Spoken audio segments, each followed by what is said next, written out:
that. So, Namaskaram, friends. I think we will continue our journey. Good morning, Amarnath. Welcome. So, I thought you may be late. That we're about to start only. Nothing much. Anyway, welcome once again.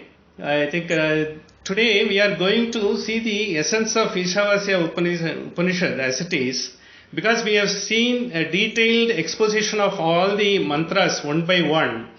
Now, to get a sort of a thread of thought, how this Upanishad has brought about, because this is one of the prime Upanishad, and these thoughts are only the basic thoughts you will find when we go to other Upanishad. You will find, yes, we have already seen this thought in the Isavasyopanishad. You will have a familiarity. But the familiarity will give you some sort of a further propulsion when we go to the other Upanishad, because it will be elaborated much on a higher scale with their own input, because each Upanishad is expounded by the rishis. Like Yajnavalkya has done this Upanishad, the other rishis have also done. But all of them, when they have done, it is in the form of collective discussions. It is a democratic discussion.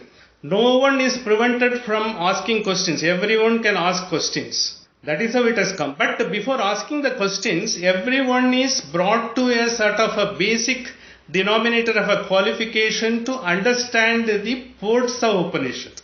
So once it is done, the Guru has always given a very sort of a freedom to all the Sishyas to express themselves. At the same time, the Sishyas were so responsible, they ask only those questions for which further elucidation is required. Once it is done, all the Sishyas themselves have gone through their own thought process and they have come about. So with this, we will just start with the Dhyana Slokas and we will go to the thread of thought.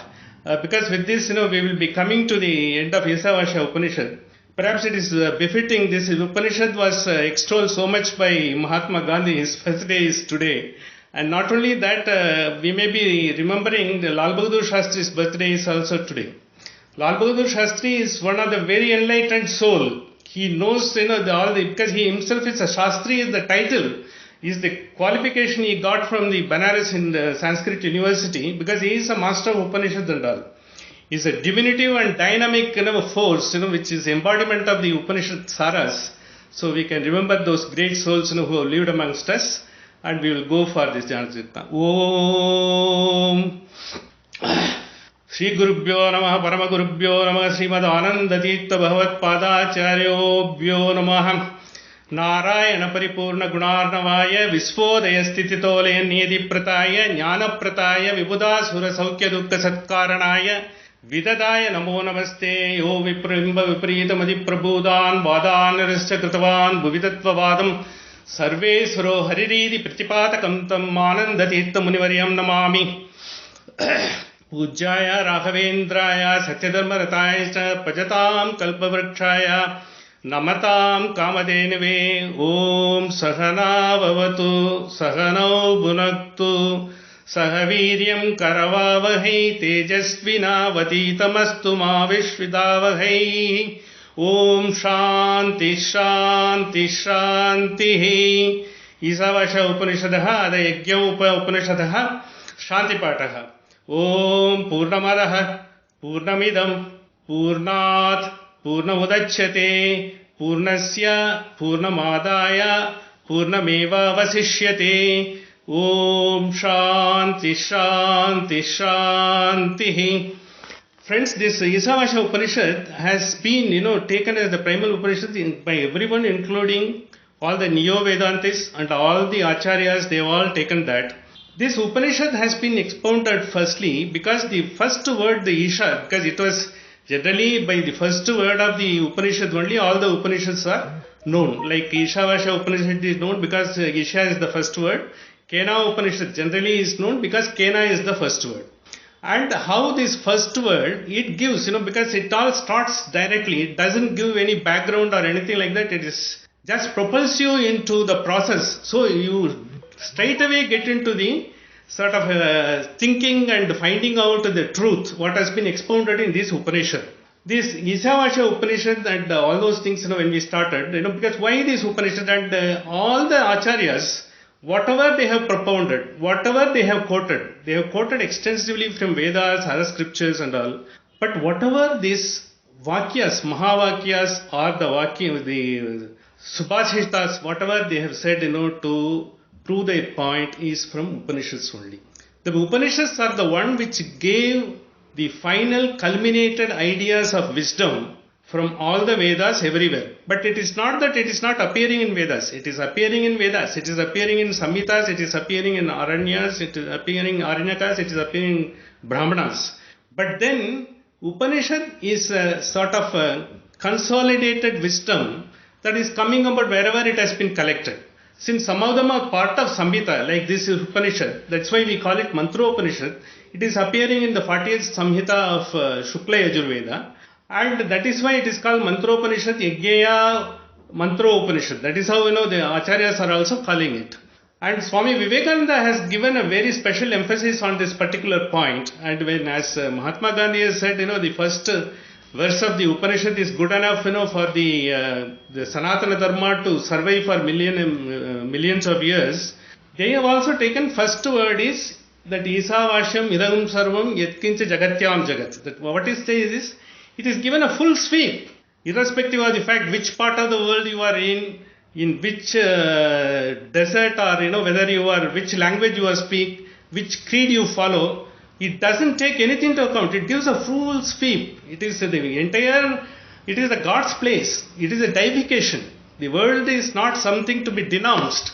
It is something to be, you have come here, experience, understand and propel yourself to the highest wisdom. That's what it has been given. Since it has given such a sweep, this has been taken into by all of them to say that it is a deification, and once you are taking deification, there is no need to be any difference between the human beings. Though we have got the countries, provinces, and we have got the languages and the differences and all these things are man-made. Because, we couldn't express, we only see the physicality, we see what we could see and how we are able to interact with the people and how we can get across. And in that process, what happens is the human nature to dominate one over the other. These type of things comes about. Once you understand the real port of it, the world will be a wonderful place to live in. That may still happen. Because now if you see the worldwide, whatever we have got is the same situation obtaining whether you are in California or whether it is in Calcutta or Hyderabad or elsewhere. Because you are supposed to follow, because even if the lockdown is removed, hardly anyone would try to venture out because we have understood, what is the effect of it and all. So we have all understood. See, because as a human being across the globe, we have perceived the same effect of whatever is happening now. This is coming to effect. This is what Vasudhaiva Kudumbakam. Because there is no difference. There is no difference for the same sort of, the risk is there for a man anywhere else and the same risk is there for any man here. So once we have understood, this Upanishad gives, that's why it brings you up. Whatever you are seeing, is the well. Why we are getting into Upanishad or anything like that? Why you have to think, wherever you go to any sort of a wisdom-seeking people, who come and who want to understand the religion or, their Sanatana Dharma or their own thing, what they want to understand? They want to understand who am I? That is self. And there could be two type of opinion. The other people will know, I want to understand who is God.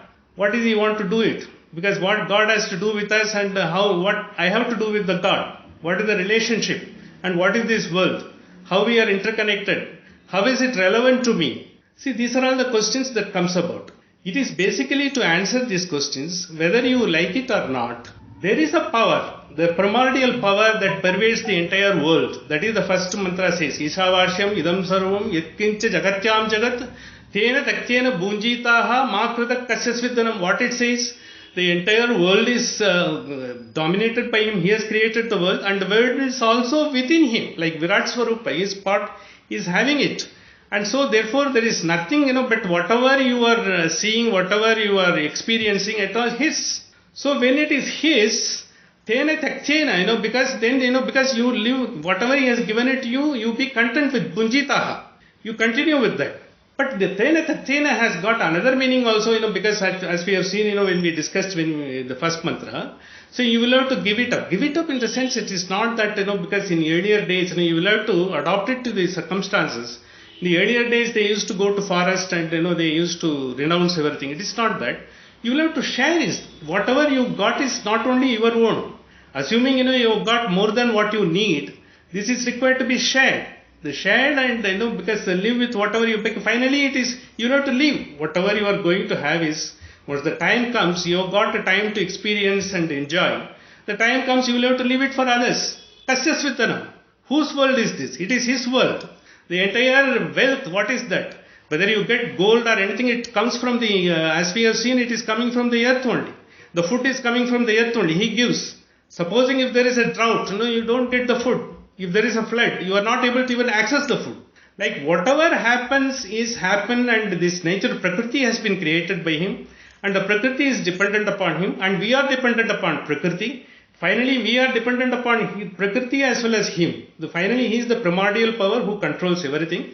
Once you understand that, there is nothing that when you have it, you will not have any sort of certainly you will have to, it doesn't say, you stop at that. This is the feeling with once you are doing it, you will be so happy, and not only that, you will be able to live as a happy society in your own province, in your own country, and in the whole world. That's what it says. Having said that, it doesn't stop that, okay, if it is that I have got that attitude, so what?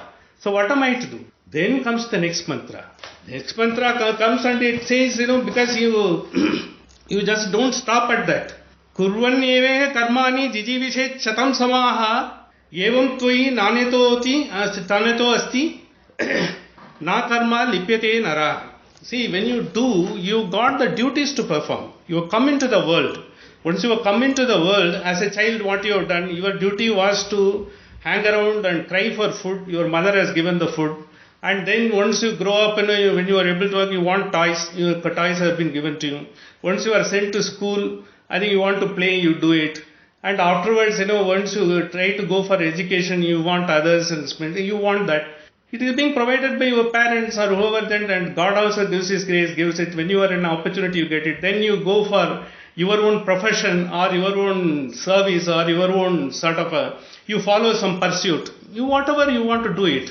Then you get in that what this process, what you are doing is you are constantly striving, struggling to fulfill the need that arises to you. When the need arises to you, when you are totally trying to concentrate, you will have to do that. But they say you do it. The first mantra says, it is all His. So nothing is yours. Once you have that freedom, you will do everything as a submission, as sort of, because you are doing it as a duty. You are here to experience the world, you have to do the duty. It is because if you don't do it, you will not be able to experience it. At the same time, in the world, you can't keep quiet. You are not supposed to keep quiet. Kurvan yeveha, you must do your job. Like Trishna Vichetavat, our Jaitirtha has pointed out, like quenching your thirst, you will have to do every day, whatever, like morning to evening, whatever is ordained, you will have to do. That is the duty.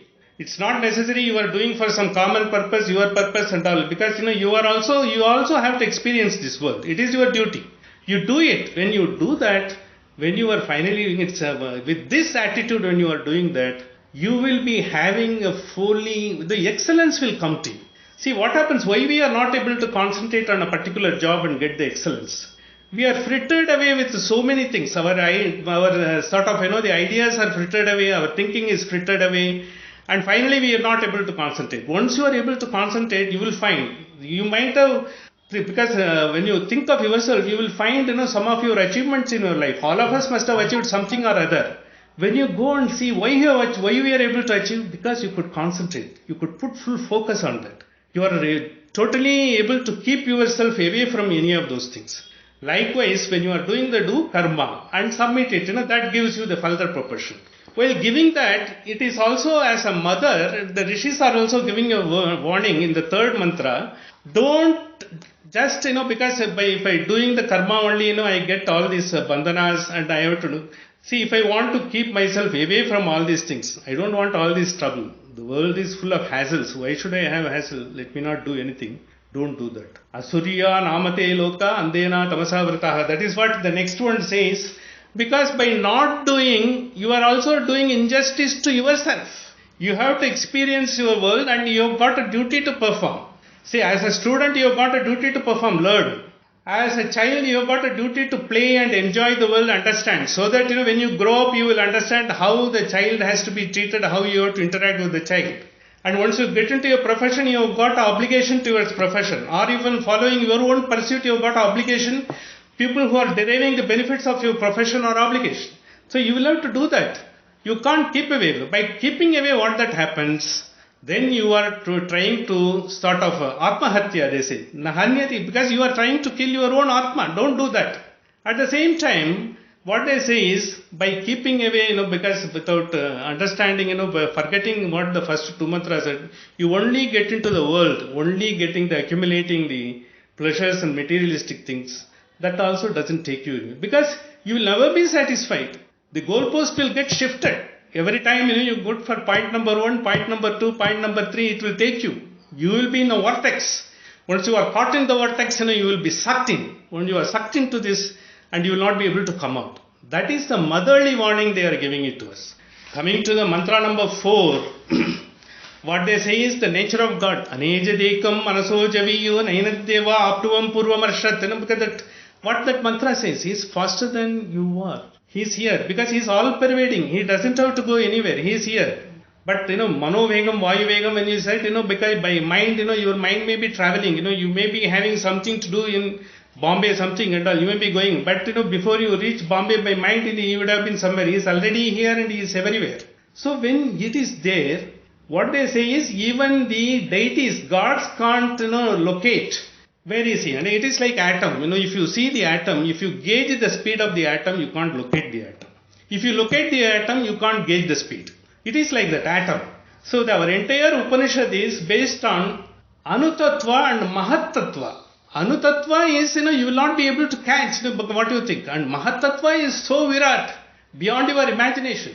That's why, because when they say he is the emperor of emperors, we are all his children. When you are children, and you should have the same thought. So you can't have a thought, which is in a smaller circle and, going into, you can't be clannish, you can't be thinking about only one segment. You have to open up. Once you open up, the whole world is here. That is how, subsequent mantras will explain how is it. When we go to the mantra number 5, he says, Tadejati, Tadnejati, Taddure, Tadvantike. He doesn't fear, but he can make fear everyone. Even a small sort of earthquake, even a small 2.5 Richter scale, if it comes in Hyderabad, it will be a paper news. The building shook and the people were wondering what it is. It all happened, but he is not that. He doesn't happen. At the same time, Taddure Tadvantike is very far and he is nearby. He is in your heart. He is your internal controller and he is by your side. He is trying to help you. But for that, you have to go into the internal journey. But as human beings, with the flesh and blood, and with the constant thinking, because we are supposed to be doing it. After all, we have come into this world. When you are coming, your ability to get into the internal travel requires some effort. More you do the effort, the meditation or reflecting, what they call Shravana, Manana, Nityadarshana. Because when you get into that mode, when you are able to bring the mind, say, lagam, because your mind is like a Sarathi, as we have discussed in various others, and it has to control, you will have to come. When you come, not only that, you will be able to think most of your issues, what you think as a problem, you will find a solution. When you are agitated, you will never be able to get a solution. When you calmly think, is it that am I to do, because every day you are posed with so many sort of issues, now and ever and earlier also. But every time to avoid that agitation and come into the you have to reflect. What is that reflection? We call it meditation.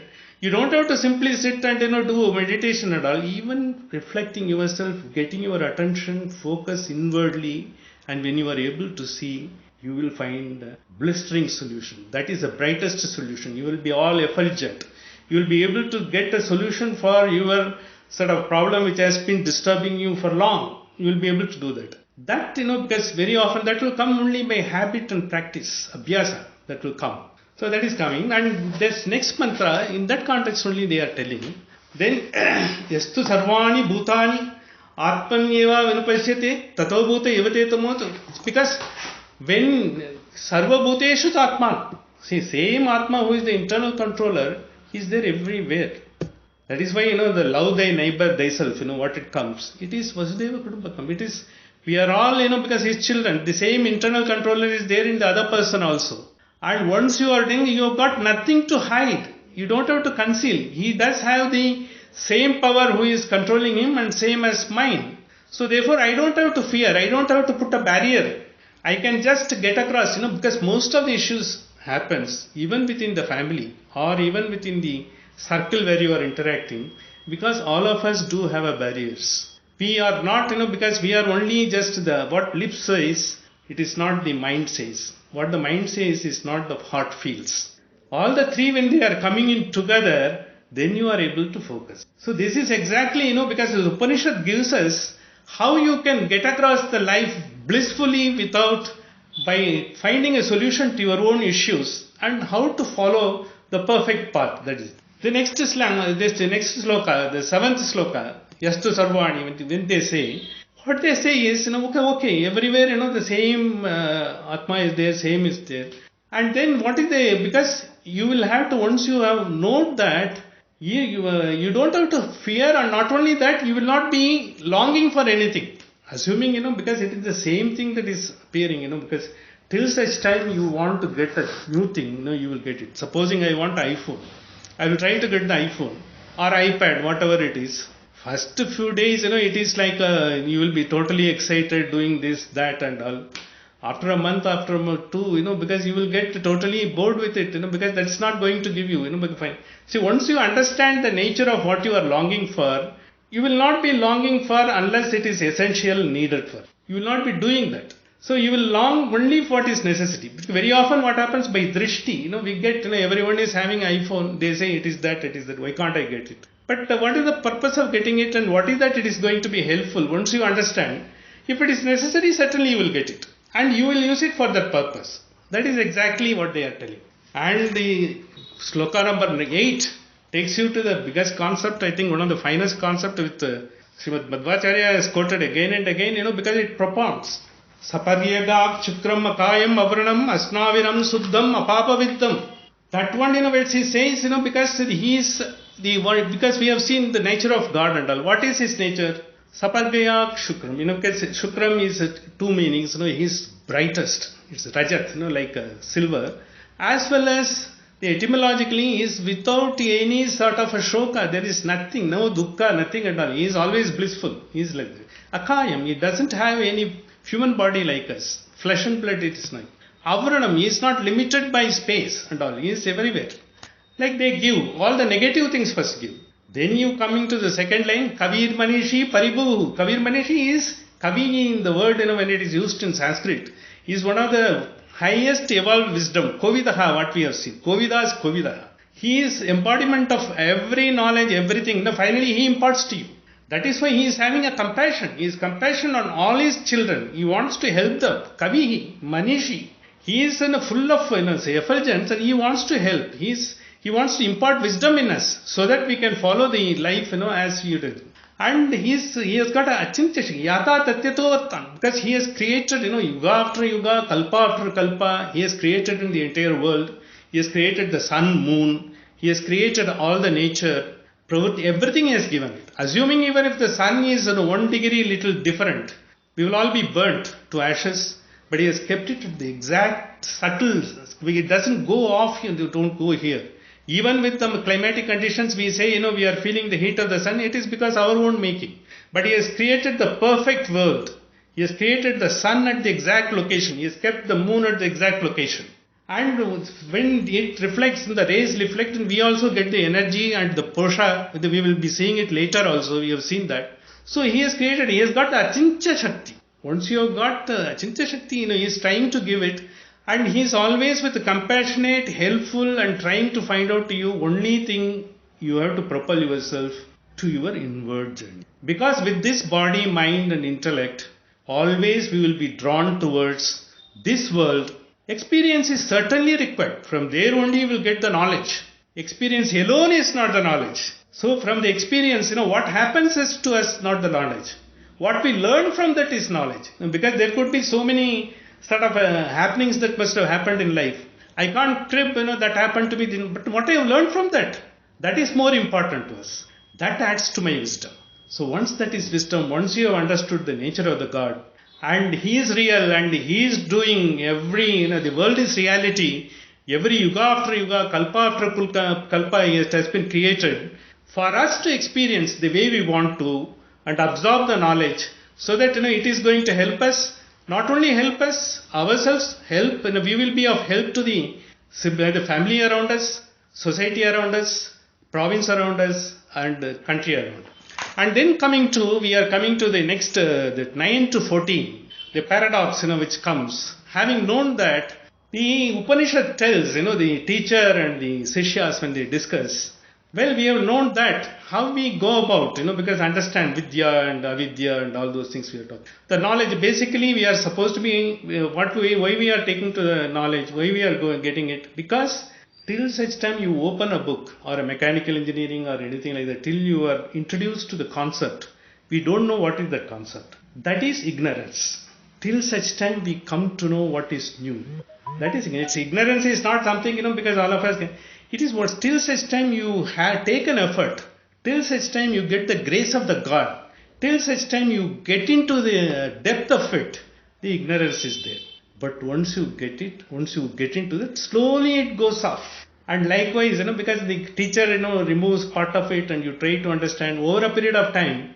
But once you know that becomes your datum line. All other things, already become known to you.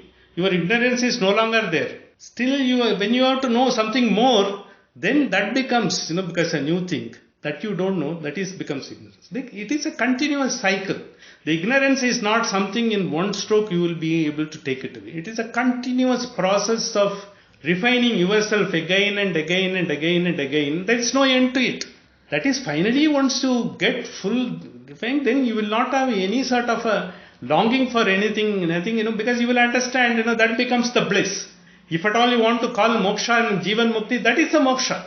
You have got nothing to know. You will still be interacting with the people. You will still be moving around. You will not be bothered about it. But in this 9 to 14, what are the greatest imports, that has been given by, because the acharyas like Madhvacharya, Jayatita and Raghavendra Swami, in fact, particularly, what they say is, Vidya is, certainly you should know, because avidya is removing the ignorance, as we have seen. It is a continuous process. Unless you know avidya, you will not go to vidya. And once you know avidya, because whatever wrong concept I must have had, once I know what is the right concept, I will not be adopting that will go off. So therefore, knowing avidya is important.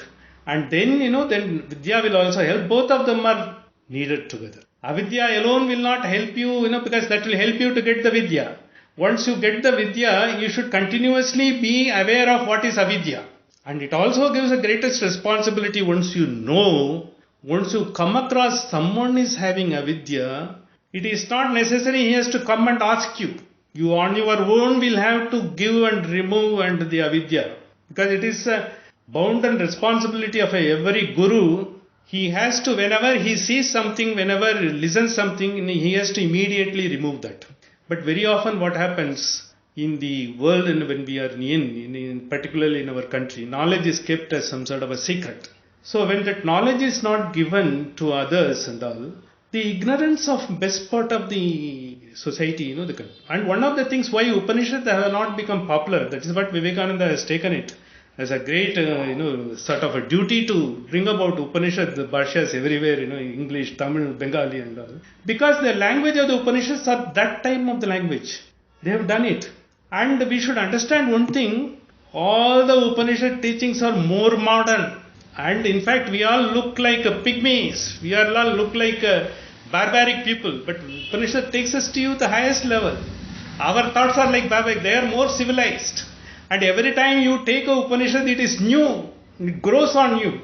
It grows on you, it gives you a new insight. That is why the Upanishad, because since it was in a certain abstruse language, and Sanskrit which was used in those days was quite different. And since no one was taking the effort to bring it, and it's not only that someone has to bring the effort to it, and even people should have after all, when all other people are trying to find, what is their scriptures, what is that, our own sort of, even though we sort of keep our scriptures at a very high pedestal, our own effort to know, our own effort to get in is very minimal. Unfortunate, because we have come into this type of education. Thomas Babington Macaulay brought about the Udyogam Purusha Lakshana. Everyone should go to college, whether he understands or not, whether he has to get some degree, he has to do this course, that course, get a job or get a profession, earn. Before he could know what it is, he will be married and he will be with the family. He will continue that. That is how we have followed that. But in spite of it, there are a lot of people. You would be surprised to know there are clusters of people who are doing it, because somewhere in Gujarat, somewhere in Kerala, somewhere in Karnataka, somewhere in Tamil Nadu, even in Andhra Pradesh, there are a lot of clusters. I find, because that's not known to them. We don't know because there is so much of communication. But thanks to the internet and other things, now at least someone is taking effort to put and we are able to see that. So therefore, in our own sense, when we are able to devote some time to get into the knowledge of scriptures, that is the biggest grace of God. In spite of our putting into the live stream, to get into the normal way of life and giving little leeway to get into the scriptures and know, what is the light it shows on us. I think this is something grace. That is why, because it is again a grace of God. I think with this, now of course I find a lot of youngsters are taking interest, but then it's also passing. They take interest and after some time, when they have to do something else, it gets left out. But it is a continuous process, even every day, because as I was telling you, why people like Ralph Waldo Emerson, he is brought up he is a literatarian, he is from USA, Thoreau, Schopenhauer, all these people, why, they every day they made it a point to read few passages of translations of Upanishads every day before going to bed. Because the biggest point is when you read something before going to bed, in your subconscious it will be there. Even, you may not be, because at least you will know, because today, because my day is done. Once you take even 2 mantras, even not Upanishad, anything you read, Ramayana, Mahabharata or something, if you read at least one chapter or one para, if you go to sleep, it will just be hovering on your mind. And somewhere, it will be there. By that process, you will find over a period of a week, 10 days, month and all, you will find, slowly you are getting into it. That only you can feel. No one can impart it to you. What you are feeling, even in the psychology that they are trying to find out, if you are getting satisfied with the food, you may say it's very good and I am fully satisfied. But that will not be known. Internally you will know. That qualia they call it. How to measure it? There is no way to measure, your own satisfaction, your own bliss. That you will come to know. That is why they are propounding this. You will have to do that. The vidya, avidya. And as we have seen, both of them are like to be like pole vault, what we said. The vidya, you learn it, because you get the pole. And from avidya, because what are all the things, you had the ignorance, you got it removed. So when the pole lifts you, that avidya totally goes off and you get into the very highest. When you cross the pole, and vidya, this is not required, pole is not required, pole you will have to leave. Then you don't need anymore. You reach the optimum stage, the bliss. You will be fully effulgent soul, and you will be only some sort of, because we may not be realizing, some of us, maybe if you attain the stage, we will be Paramatma. Yeah, Mahatma, we can't say Paramatma, Mahatma.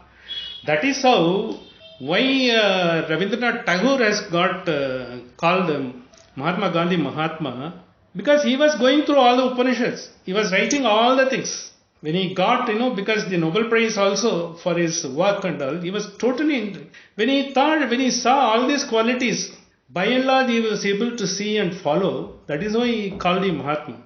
Otherwise he would not have called. That is, then of course, Mahatma complimented with him, calling him Gurudev for the entire, because he was such a enlightened person. He was, wherever, when you go to Japan or US or anywhere, Rabindranath Tagore has imparted so much of knowledge everywhere, literary as well as our Upanishadic knowledge. There is no parallel to that. So likewise, because that comes about, all of us, we can attain nothing is unattainable. Once we are created, the God has given you the every capacity to be illumined. And if each of us can reach the stage of Swami Vivekananda, if we get that same bliss and illumination in us. So there is nothing impossible, but only thing is, we will have to take little efforts, and He is there always to guide to us. We will have to go to Him. And coming to the 14, because then we have said Asambhuti and Shambhuti, that is same thing, Vidya and Avidya, but it gives a different concept. Because you don't think, he is only the creator. He is also the sustainer and he is the one who does it and all. When you mean, what is that sustainer and all thing, he is always with you. He is compassionate. He wants to guide you. He takes you through. When he wants to take you through, he wants to take through everyone. The people whom you like, whom you don't like, whom you have detested, whom you are very happy with, whom are your favorites, he does it with everyone. Once you have that, then you will find, because finally they will also be sort of, they are also in that process. See, each one of us are in different process of evolution. Each one of us are evolved our evolved stage is different. But once we come to a common denominator of highest evolved stage, the world, and for us, it will be a wonderful living. No longer the life is the same drudgery or anything like that what we have. It is, perhaps if you are given an opportunity, you can have one more life and learn, because this is an opportunity to learn. Otherwise, I would not have learned these Upanishads. I would not have learned this highest wisdom which has come to me. It is that. And coming to that, then we go to the sloka number. This Upanishad, after giving all these things, then it goes to take, finally you will have to realize and submit your upasana. What is the purpose of upasana? When you are telling final upasana, Hiranmayena patrena satyasya apihitam mukam, Tattvam Pushana Pavarano Satya Dharmaya Drishtaya. When you say Hiranmayena Patrana, it is one of the finest verses. It's a crown jewel in Isavasyopanishad in terms of the wordings and in terms of the put and as well as the meaning that is coming about. All the acharyas have gone gaga over this. Hiranmayena Patrana, when they say Hiranmaya is a chest of things, Hiranmaya is gold. Gold, and it is a bliss, it's a shining gold, embellished with everything and all. Once that is there, because you see the sun every day. The sun you only see, because of drishti you will only see. Behind the sun there is a power. That power, you want him to remove, and you give him the knowledge. You only know the knowledge what you attained and from drishti. When you are going to the internal journey, you are requesting that extrinsic knowledge which I don't know. You please impart. I am following the dharma, satya dharmaya drishti. Whatever is possible. See, whatever is within your capacity, yatha shakti, when you are doing it, you are bound to not to have any bondage on your karmas. He is supposed to give you the bliss, and he will give you the bliss. He is waiting for that. But only for you is to take the effort and get it and all. This, once you have it, this bhava, when it comes, what happens is, you will only be, because whatever you will be doing, will be sort of a service to the society, service to maybe, I think, people around you, service to someone. Because, the selflessness comes. More you go inward, the self goes out. The selfishness goes out. Once you become unselfish, once you become a family man, you become, so unselfish, because you try to look after the welfare of your children and other things, because slowly you are taking out. So once you come to this stage, you will be taking out from everything. Everything, you will not be able to differentiate between your family or everything is there. And in fact, everyone will be happy to interact with you. And once that comes, that is where, even wherever you go, wherever you say, your words, they may not be Upanishad in the same language, they will be remembered. Even if you say a small word, you will find people say, sir, that day you told me. Sometimes, people come and tell you, sir, that day you told me and all. Which we ourselves may not remember. Because that is at that point of time, at that mental frame, when you don't have no self-centered attachment at all. Self-detached unselfishness, when it comes about, people remember. People remember, and not that everyone, we are not working for that.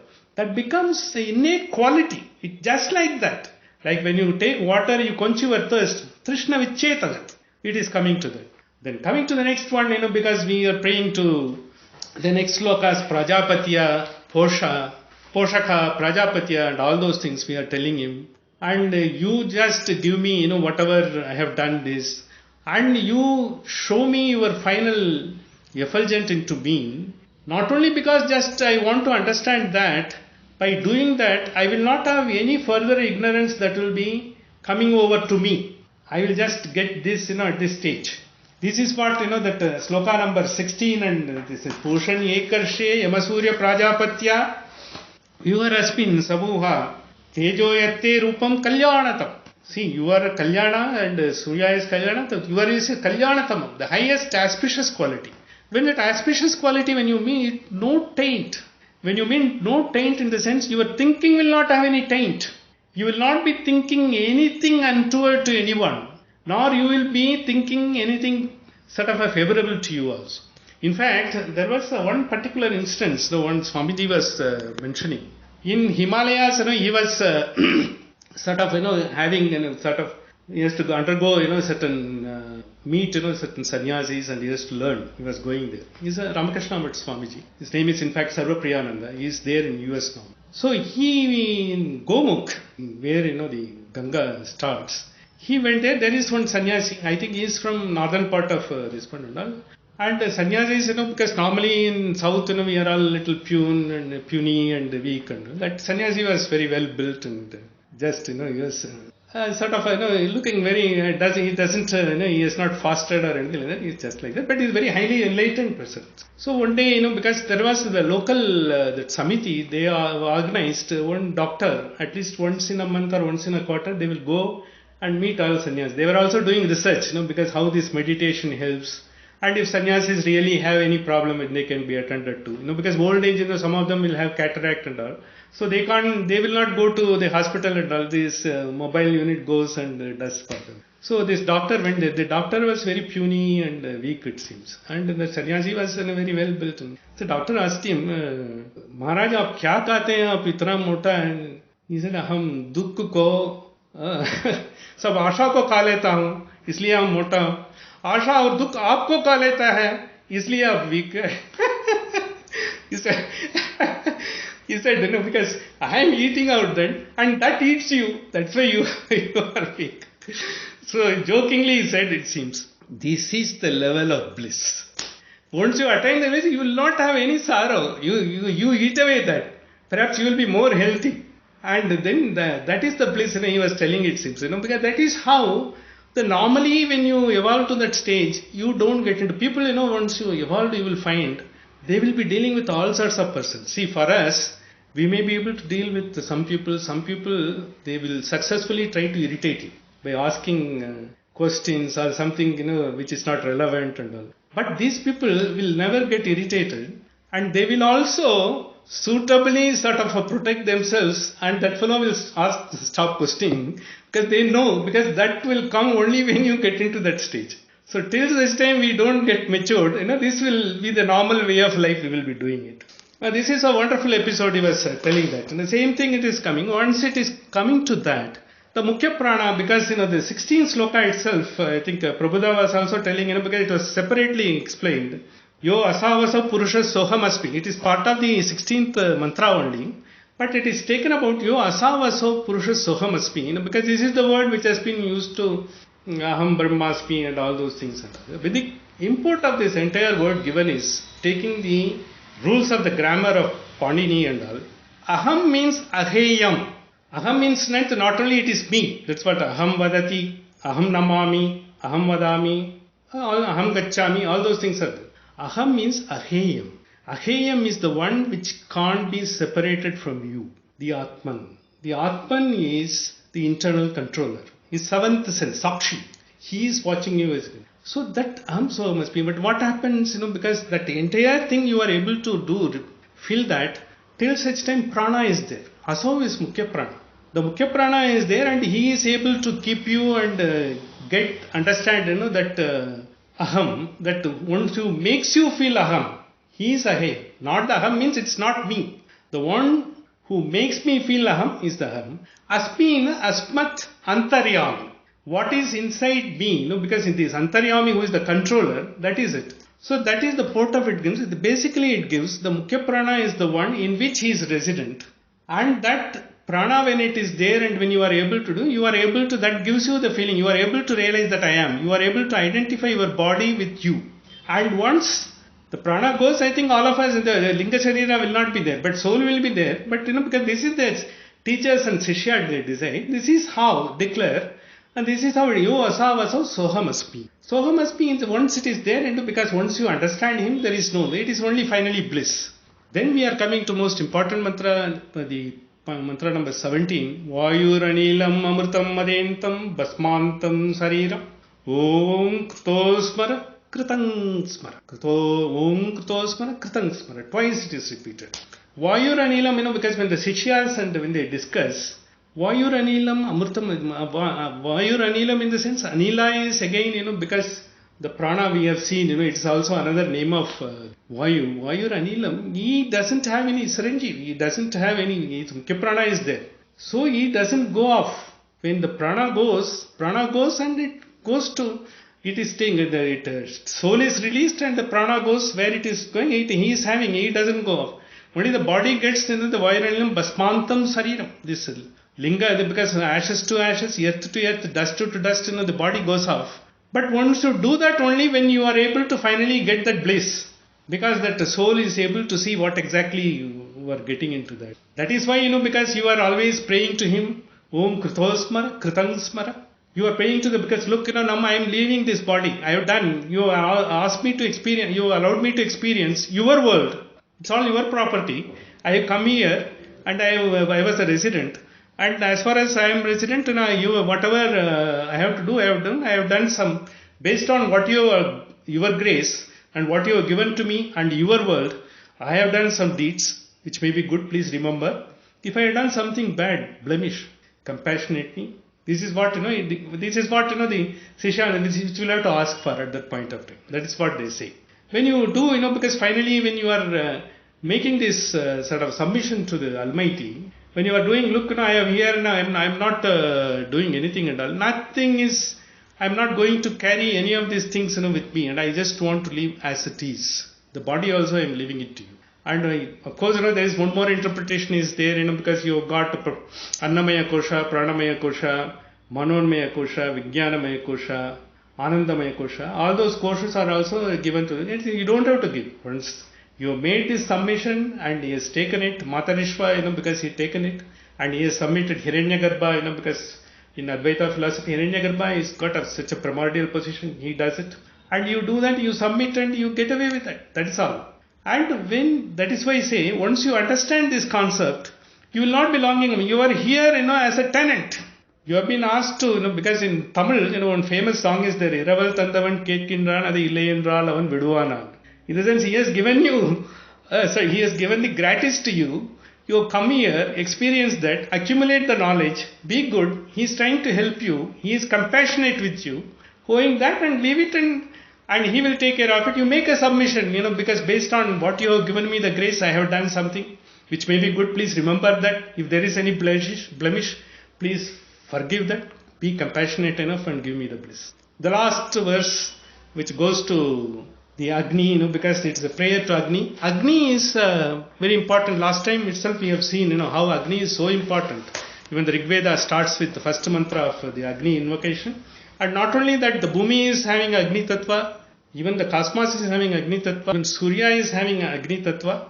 All these Tattvas, basic Tattvas are Agni. That is why when we do Yajna and Homa and all, Agni is invoked. Agni is the word Havyavahana. He gives whatever you submit in, he carries it and gives it to them. So when he gives it and he carries it and he gives you the benefit, he just gives the grace for you to get the benefit of Upasana, whatever you have done. This Agni, basically since he is having Paramatma's sort of a grace into him, we are requesting Agni, please convey, whatever we are offering, to your salutations to the primordial power. Agneya Supataraye Asman. Supataraye, Raye is the wealth. The liberation is the wealth. Liberation is without any bondage, let the karma be, because let there not be any prarabdha karma. See, bondage, when you want to give it, let there not be any prarabdha karma, because so that assuming even if you have to have any birth, and you don't have to carry any prarabdha, because you will have some little anyway, you request, he takes away and give me the liberation. And let us understand one thing, not to have rebirth, while it is being said in a particular metaphor, if you don't have a rebirth, you will not be able to experience. You can't get the knowledge. It is not that, rebirth in the sense, once the soul goes and it is going somewhere in moksha and there you are being entertained and you have the benefit. No, it's not all these things are being done at just to invite your attention and all. It's not that.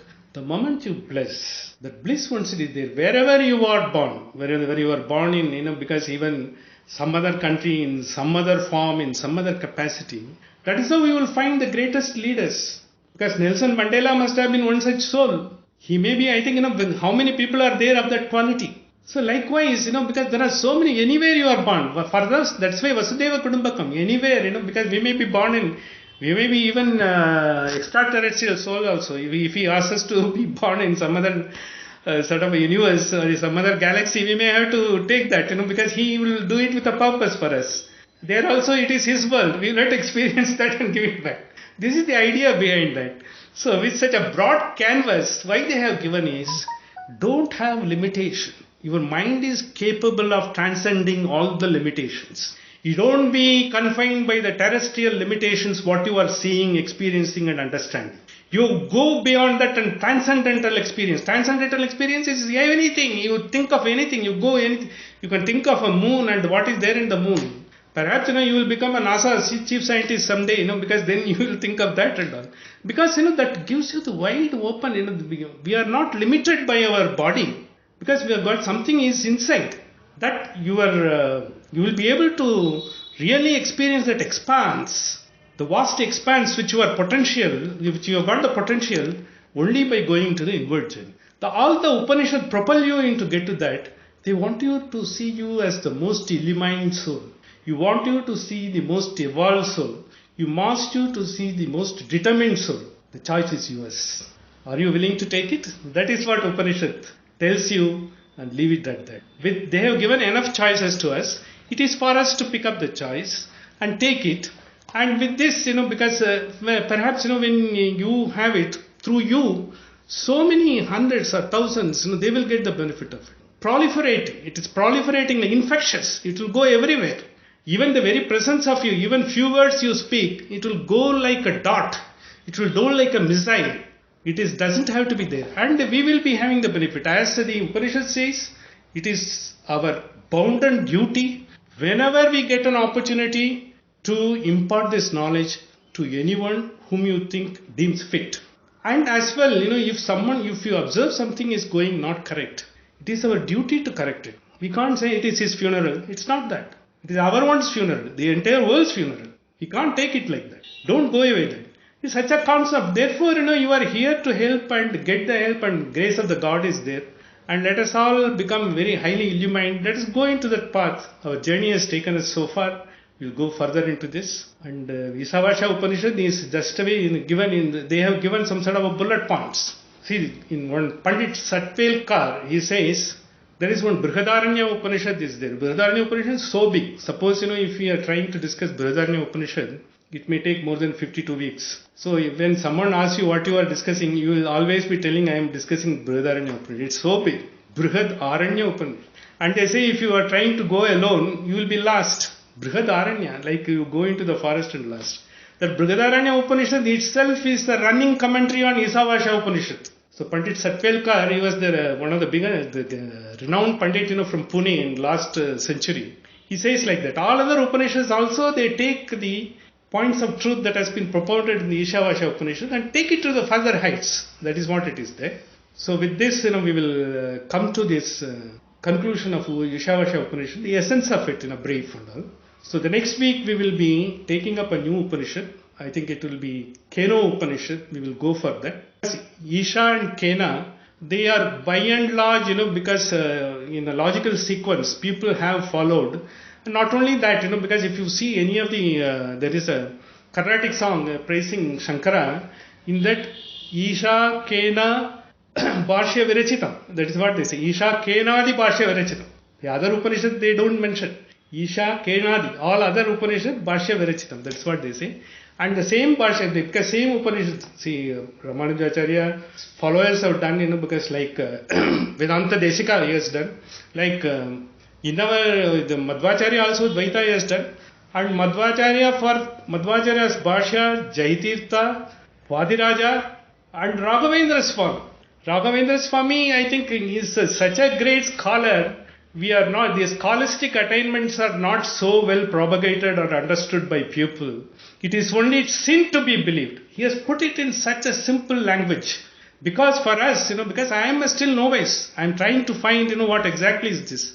It is Raghavendra Swami who throws light in. Likewise, everyone, whoever is in this Upanishad, the circle, they are all like that. Likewise, so many, because there is one Appaya Dikshitar was in Tamil Nadu. he has also given very sort of a concise understanding, because everyone can't have the sort of a opportunity to get into a guru and all those things.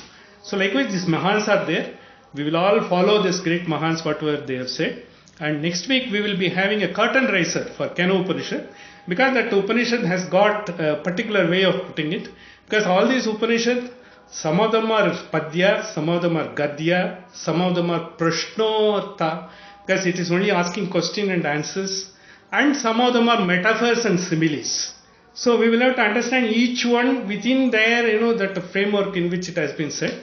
The Kena Upanishad is one of the finest Upanishad. It tells you about the whole concept of being and becoming. And Kena Upanishad, because it is this Isha Upanishad will give you proper base, because for all Upanishad we are supposed to become eligible to learn that. Now, because we have gone through Isha Upanishad, then we are eligible to learn any other Upanishad, particularly Kena Upanishad. It is again little look like abstract, but it has got a wonderful concept. And we will look into the wonderful journey of Kena Upanishad with a curtain raiser next week onwards. With this, I just keep the session, and maybe we can discuss or comments anything, and then we can close. Yeah, correct. Prabhuda, Sai Charita is. In fact, Amarnath also appears to be familiar with Sai Charita. Correct. Absolutely. See, that is the greatness of Sai, Satya Sai Baba, the Shirdi, and Ramakrishna Paramahamsa. They brought it to our level and told us, this is it. Who will say, because... Absolutely. You see, he is one person, he has sort of fulfilled everyone. He said he has seen duality, he has seen Advaita, he has seen Dvaita, he has practiced everything. In fact, he has practiced even Islam and Christianity also. And he has the deity worship. He is the very great worshipper of the Kali. In Advaita, highest Advaita, the worship of the idol is not permitted. But he has proved everything is possible. Once you reach a stage, everything is common. They all confluence. They come together. They want to illumine you. Only for you to take it. It is a buffet. It is how much you are going to take. You take it and it is to your benefit. That is session. I think with this, we'll close and look forward to the next session. I think we will try to start with a bang and with a lot of questions, and I look forward, because in the entire Upanishad, it is a very democratic process. All the Sishyas have asked questions. You will see, they will ask all questions. Unless you ask the questions, you will not be able to trigger the answer from Guru. And we are all little, creatures, who have picked up here and from there. The more we question, the more we try to learn and more we try to discuss. That is it. Thank you very much. And we will close the session with this, with your permission. Yes, Raghavendra. Correct. Exactly. See, absolutely. See, yeah. Please. Pratibimba. Sachidananda. Yes. Correct. Flash. Correct. Little. Spark. Always. Yeah. Without the correct. No, exactly. See, in fact, Raghavendra, you brought a very good point. The entire Upanishad is reconciliation of Anutattva and Mahatattva, and also the experience of the work in the world where you are doing the karma and the jnana. And for karma and jnana, without bhakti is zero. So you have to have bhakti. So the karma you acquire jnana and develop bhakti. And that is how finally you are able to get the bliss. The whole process is the reconciliation. What you said is correct. This is how the Upanishads reconciles and brings us into the pinnacle of the wisdom that comes to birth. Thank you then, and we will go for this Shanti Pata. Om Purnamadaha Purnamidam Purnat Purnamudachyate Purnasya Purnamadaya Purnameva Vasishyate. Om Shanti Om Ksharpanamastu. Sure. That is wonderful. Yeah. See, in that, what we have discussed in the Isavasyoupanishad is based on Shankara Bhashya, Madhva Bhashya, and for Madhva Bhashya, the glosses have been written by Jayatirtha, Vadiraja and Raghavendra Swami, because Madhva Bhashya is little terse. A person can't understand that. So Sankara Bhashya is taken because when we say, this the concept of the Avidya and Vidya is mostly, because it has got two sides of it. We have taken, in fact, if you see most of our lectures in the sessions, we have taken all of them together because it is required, because it is reconciling everyone's thought process. See, thought process, some of them would have been brought up, in a particular way.